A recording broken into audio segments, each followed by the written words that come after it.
Eto na sila kasi pagod na si Zeus. Zeus! Sinakain na niya. Hindi na sila LQ, Cheng. guys. Hindi na sila LQ. Congratulations, guys. Thank you, guys. At Congrats, may energy Coach pa talaga Faith, kayo Zeus. sa lahat ng Congrats. pinagdaanan ninyo today. Thank you. Ikaw, Zeus, di ka ba napapagod? Wala nang boses. Ayan guys, panalo kami. And masayang-masaya kami ni Faith kahit na pagod na kami pero masaya lalong-lalo na rin syempre si Faith. I'm so happy.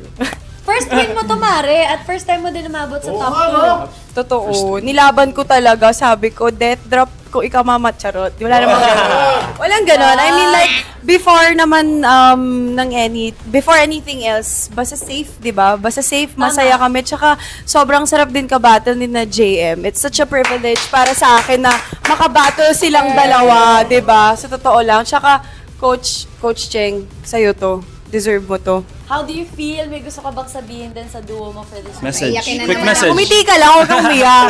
Sobrang happy po syempre kasi po, yung mga nag-dance sport po, lahat naman po talaga sila magaling. So, ito pong dance sport nila, Faith, talaga nakita ko po yung emotions kasi alam ko po yung facial po ni Faith talagang laging mataray. Kaya sabi ko po, alam ko ibibigay. Facial lang ha, facial lang mo. Hindi yan. Oo, mabait ka. Okay. Wala akong sinasabing iba. Sige.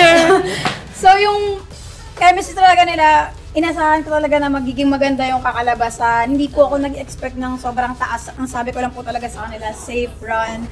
Mag-enjoy sila, sayawin nila from the heart. And kusa na lang ibibigay kung para talaga sa kanila yun. So, happy po talaga ako for them. Kay Zeus and Faith, Oh. message kay Coach. Baka may message ka Faith kay Coach Cheng. Bakit ba lagi mo binibigay? Basta na. Hyper siya eh. Dapat tama. Ang taas ng energy kasi. Diretso natin yung energy Go, ni Faith Mare. syempre. Proud ako sa atin. Ang daming mga naging struggles. Tapos, internally. Pero, sa performance natin, dahil sa'yo to. Kaya ganito kami din ka-passionate ni Yes. Zeus. Kasi nakikita namin na hindi lang professionalism it goes beyond that. Alam mo yon na, at saka alam natin talagang tatlo na dance sport is really challenging. Pero, nalaban natin and I hope natuwa po ang community ng dance sport. Natuwa kami Natuwa talagang rin kami. sobra. Pati kay Kuya Zeus na Oo, pangalawa mo ng panalo. oo, pangalawa na to. Binibilangan ka Pala, namin second win dito, na niya. But congrats, guys. Congrats, We're so Coach. happy. Thank you so much po. Always. Salamat.